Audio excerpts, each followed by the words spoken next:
Olá pessoal, sejam bem-vindos a mais uma aula da disciplina Fisiologia Vegetal aqui do Instituto Federal do Sudeste de Minas Gerais, campus Rio Pomba. Hoje nós vamos conversar sobre os fatores que afetam a respiração, dando continuidade, à nossa discussão a respeito da respiração em plantas.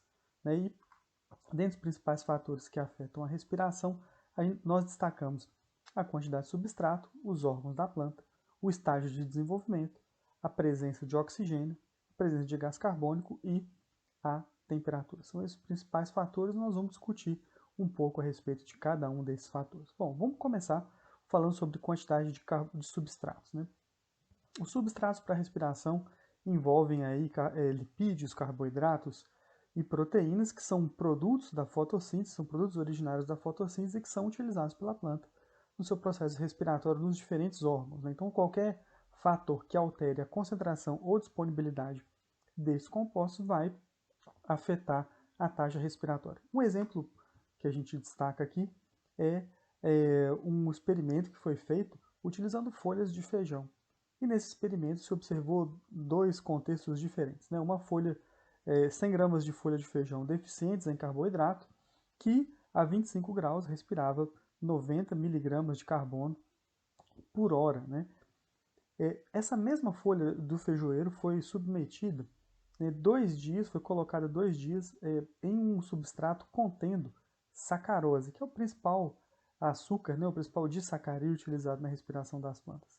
E o resultado obtido é que depois de 2 dias a folha colocada nessa solução de sacarose, essa respiração aumentou de 90 para 150 miligramas de carbono por hora, e isso indica que realmente a presença de substrato, a presença de disacarídeos, a presença dos açúcares, lipídios, proteínas podem sim interferir na quantidade, na respiração das plantas. Além disso, a gente indica também que existe um efeito enorme do órgão da planta ou do estágio de desenvolvimento da mesma.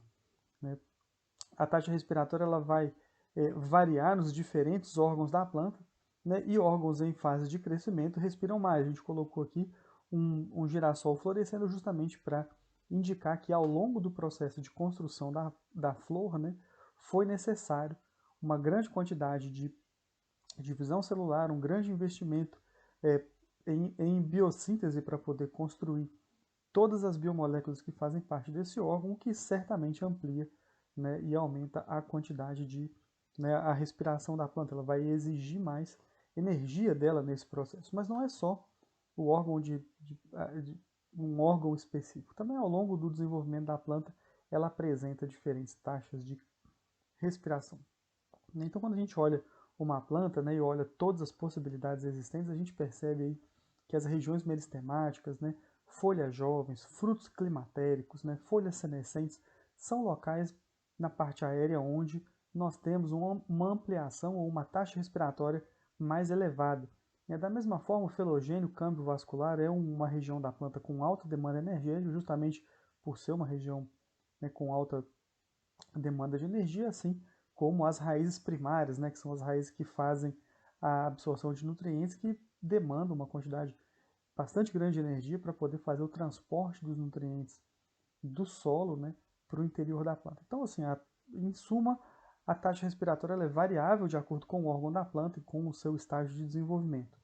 Então, isso é uma questão que faz parte. Então, hoje nós vimos aqui os diferentes órgãos, os frutos, as regiões meristemáticas, as folhas jovens, as folhas senescentes, as raízes, mas também ao longo do crescimento, ao longo do desenvolvimento da planta, a gente observa isso. Então, nesse exemplo, é um exemplo em que a gente mostra a taxa respiratória de uma planta de girassol ao longo do seu ciclo de vida. E nós percebemos que, quando a gente trata a respiração por grama de matéria seca, a gente percebe que logo no início do seu desenvolvimento, logo depois da germinação, na germinação a semente ela tem uma taxa de respiração muito pequena. Mas tão logo a planta germina e começa a se desenvolver, a taxa respiratória dela sobe muito. E essa taxa respiratória sobe ao longo de todo o seu desenvolvimento. Uma vez que a planta já está desenvolvida e já está pronta para produzir as suas sementes, já para de ter um acréscimo em termos de matéria seca, ela já atinge a sua estatura né, da, da, da idade da maturidade, da idade adulta, essa planta ela diminui, né, drasticamente aí a sua taxa respiratória. Veja que a taxa respiratória vinha diminuindo muito fortemente, mas que no momento do início do florescimento, essa taxa respiratória ela mudou a sua velocidade de decréscimo, né, justamente porque houve um aumento importante de demanda respiratória para a construção das folhas e frutos, né, das folhas e das flores, né, próprias aí dessa planta. Então a gente vê que logo após a germinação nós temos um aumento muito grande na taxa respiratória, mas essa taxa ela diminui ao longo do tempo. E da mesma forma, né, quando a gente percebe é, ao longo do desenvolvimento dos frutos, essa taxa respiratória ela aumenta bastante de maneira muito significativa. Né? Uma taxa respiratória que, quando o fruto é pequeno, ela é bem baixa, mas ao longo do desenvolvimento desse fruto, essa taxa aumenta bastante. Quando a gente olha a planta como um todo, né, o início da divisão celular é um momento que demanda muita respiração para a planta, né, que demanda muita energia da planta, e por isso muita respiração, né, e por isso muito efluxo de gás carbônico. E logo depois, esse processo ele diminui bastante, né, ele diminui bastante a taxa respiratória da planta com uma planta adulta. A exceção desse processo acontece com as plantas climatéricas. Né? As plantas climatéricas, no final desse processo, né, de amadurecimento dos frutos, ela novamente apresenta um incremento na sua taxa respiratória. Então nós vimos, né, essa importante influência na respiração da planta aí pela idade, pela etapa, né, pelo estágio de desenvolvimento da mesma. Um outro fator que interfere muito na respiração da planta é o oxigênio. Primeiro, porque é o substrato da respiração. Né? Segundo, porque à medida que a gente diminui o oxigênio no ambiente, diminui também a respiração e praticamente inviabiliza a respiração quando o percentual de oxigênio no ar fica abaixo de 5%. Isso porque o oxigênio se difunde muito lentamente no meio aquoso, né, e o meio aquoso é o que preenche as folhas vegetais, né, as folhas e as células vegetais, os tecidos vegetais. Então isso dificulta muito, né, o processo de difusão e de disponibilidade de oxigênio para a respiração. Então por isso que é importante que existam os espaços intracelulares para promover esse, esse fluxo, né, de oxigênio no interior dos tecidos. Mas nós vamos falar de oxigênio aqui, né, estamos falando aqui de oxigênio pensando em situações reais onde a planta pode, né, ficar sem esse elemento. Né, e uma situação muito comum, como nós estamos vendo aqui, o solo está alagado, né, nessa foto a gente percebe que o solo está alagado e que as raízes das plantas elas estão submetidas a uma situação de hipóxia. Né? E para que a planta sobreviva a essa situação de hipóxia, ela tem algumas alternativas. Uma delas é a fermentação, a outra é a redução do metabolismo, a outra é a produção ou a construção de aerênquimas e algumas plantas têm estruturas próprias para poder permitir a respiração em condições de solo alagado, que é a presença de pneumatóforos. Mas o que acontece com esse processo? Bom, a respiração ela é função, sim, da presença de oxigênio. Nós percebemos que quanto menos oxigênio tem, menor a respiração. E quando nós atingimos a hipóxia, né, que é uma quantidade muito reduzida de oxigênio, a planta está realizando a fermentação justamente para poder suprir todas as suas demandas energéticas, né, nesse período que tem que ser reduzido. Né? A planta ela não consegue sobreviver apenas com a fermentação, não consegue completar o seu ciclo de vida com a fermentação. Mas muitas plantas estão adaptadas e modificam o seu metabolismo para fermentar durante um pequeno período de tempo, justamente para aguardar os ciclos, né, de, é, de alagamento e secagem do solo, e com isso ela consiga seguir com o seu ciclo de vida normalmente, com a respiração aeróbica normalmente. Né? Então, no entanto, existem plantas que são adaptadas para viver em ambientes que apresentam que apresentam o seu solo alagado na maior parte do tempo, né? Como é o caso das plantas de mangue, que tem que lidar com essa situação. Então, para isso, né, para lidar com essa situação de solo alagado e para lidar com todas essas questões, elas utilizam as raízes escora, né, para sustentação, que são raízes muito características de plantas de mangue, mas também elas produzem uma grande quantidade de pneumatóforos, né, que são raízes que emergem da água justamente para poder permitir a entrada de oxigênio para a respiração das raízes e para que a planta continue no seu desenvolvimento. Então são realmente raízes que, né, têm o seu interior oco e isso permite o fluxo de ar para o interior do solo e isso permite com que a planta continue respirando, né, e se desenvolvendo nesses ambientes que que não têm alta disponibilidade de oxigênio. Então essa é uma adaptação à baixa quantidade de oxigênio. Uma outra adaptação também bastante interessante é a presença dos aerênquimas, né?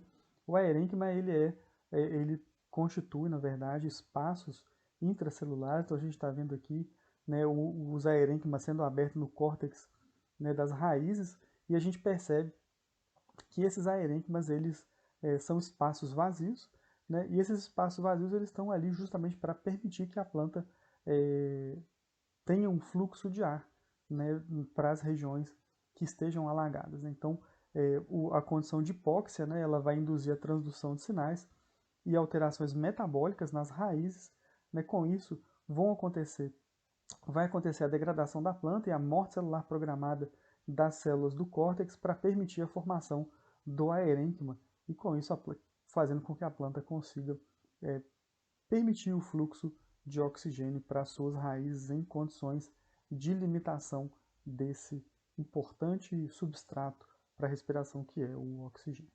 Bom, passamos também para falar um pouco do gás carbônico. O gás carbônico ele é bem controverso, né, porque alguns experimentos demonstram que a presença de gás carbônico, o aumento da concentração de gás carbônico diminui a taxa respiratória, mas ao mesmo tempo a presença de gás carbônico, outros estudos relatam que a presença de gás carbônico aumenta, né, ou dobra o número de mitocôndrias nas células. Então esse efeito ele não é totalmente compreendido, mas certamente ele apresenta um impacto na respiração, né? Também podemos falar um pouco de temperatura, né? A temperatura ela apresenta, como em todas as atividades celulares ou atividades biológicas que estão relacionadas a reações bioquímicas, a temperatura ela afeta a respiração vegetal, né? Então, a respiração normalmente ela aumenta com o aumento da temperatura. Acima de 30 graus, a temperatura chega, na maioria das plantas, né? Ela atinge um platô, ela atinge o seu nível máximo, né? Entre 40 e 50 graus, e depois decresce em temperaturas superiores a estas. E as temperaturas noturnas também, quando elas são elevadas, né, a gente vai ter altas taxas respiratórias, né, para essas plantas. Então as plantas tropicais elas têm uma alta taxa respiratória justamente porque à noite nós temos uma condição ambiental que favorece uma respiração intensa, né? Uma outra observação interessante é que nós usamos frequentemente baixas temperaturas para poder conservar, né, frutas e legumes pós-colheita, justamente porque a gente reduz a taxa respiratória e com isso a gente mantém todo a, todos os elementos que fazem parte desses frutos, né, desses alimentos. Então, uma forma de fazer com que o alimento mantenha a sua qualidade nutricional ao longo do tempo é justamente diminuir a taxa respiratória, diminuir o consumo de amido, diminuir o consumo das suas reservas e com isso a gente consegue manter esses alimentos ou, por vezes também, esses propágulos ao longo do tempo, preservados por mais tempo. Então, esse também é uma ação importante, né, da temperatura. Um exemplo aqui que a gente tem é o exemplo da respiração em folhas de batata, né? Em folhas de batata a gente percebe que a temperatura ela vai aumentando, né? Que ali de 40 até 50 graus a gente tem o pico da temperatura, mas que acima de 50 graus a respiração ela cai drasticamente, né? Então a gente tem um aumento gradativo, né, das taxas respiratórias, justamente porque a gente tem um aumento da velocidade das reações bioquímicas que fazem parte das cadeias respiratórias, do ciclo de Krebs, da glicólise. No entanto, acima de 50 graus, o que a gente percebe é que existe a desnaturação dessas proteínas, elas deixam de ser funcionais, né? A gente também tem problemas com solubilidade de membrana e certamente isso vai fazer com que a respiração diminua, né, nesses casos. Então a temperatura ela é benéfica até determinado ponto, ela promove o aumento da respiração até determinado ponto, porque a partir desse ponto o que a gente tem é justamente o decréscimo bem acentuado desse processo. Além disso também, a respiração, né, depois de 45 graus, ela tem uma elevação bastante grande, muito possivelmente porque os mecanismos de estresse estão ativados e com isso a gente tem, né, um aumento da atividade respiratória, não como forma não porque a planta consegue realizar mais rapidamente suas reações químicas, mas porque ela entrou numa condição de estresse e aí está ativando todos os sistemas que fazem parte de proteção da planta às condições extremas. Então aqui a gente tem essa questão bastante interessante e certamente para quase todas as plantas, né, nós vamos ter um comportamento semelhante. Né? Obviamente que as temperaturas vão ficar um pouco mais para abaixo de 50, um pouco acima de 50, mas esse é um comportamento padrão, um comportamento que a gente espera observar para toda e qualquer planta, né, com relação à temperatura, né, a resposta da respiração à temperatura. Um outro exemplo muito interessante também, mas aí não relacionado, é o exemplo, né, da estratificação que a gente observa em ramos de cerejeira. Né? São plantas de clima temperado, né, de clima frio, e aqui a gente observa a respiração dos ramos de cerejeira em dois contextos diferentes. Né? Então a gente percebe o ramo da cerejeira que foi. A gente pegou o ramo cerejeira e colocou em temperaturas sucessivas, 5, 10, 15, 20 graus, né, e observou a taxa respiratória desse ramo. Né? Então, em duas condições, né, o ramo que foi aclimatado a 10 graus, que é próximo àquilo que acontece no seu habitat natural, e a gente pegou o ramo que foi aclimatado a 20 graus, né, que é bem diferente daquilo que acontece. A gente percebe que o ramo que foi aclimatado a 10 graus, ele, né, apresentou uma taxa respiratória maior justamente porque, né, esse seria um processo ou uma condição muito semelhante à condição que acontece, né, no seu habitat natural, onde a planta acaba por se preparar para poder ramificar, para poder brotar, né, no próximo ciclo de verão. Então ela passa pelo inverno, no inverno ela se prepara, produz todos os metabólitos, acumula os hormônios necessários para que quando o calor chegar, quando as altas temperaturas chegarem, ela possa brotar e, né, ramificar e sim, né, ter o processo de multiplicação celular a partir dos seus meristemos. E quando esses ramos eles são armazenados a 20 graus, todo esse processo deixa de acontecer e com isso a gente percebe aqui uma respiração muito inferior desses ramos armazenados a 20 graus em comparação aos ramos armazenados a 10 graus. Então aqui a gente percebe uma congruência de etapa de desenvolvimento, de condição ambiental e de desenvolvimento da planta para poder explicar o efeito da temperatura, né, na respiração vegetal. Bom, nós comentamos aqui vários fatores que atuam na respiração vegetal, dentre eles os substratos, dentre eles, né, CO2, temperatura, oxigênio, etapas de desenvolvimento, os diferentes órgãos vegetais, né, e a gente espera que você, né, passe a entender essa questão da respiração vegetal de uma maneira um pouco mais aprofundada a partir de agora. Então, a gente deseja para todos vocês uma excelente semana, né, e bons estudos. Nos vemos em breve.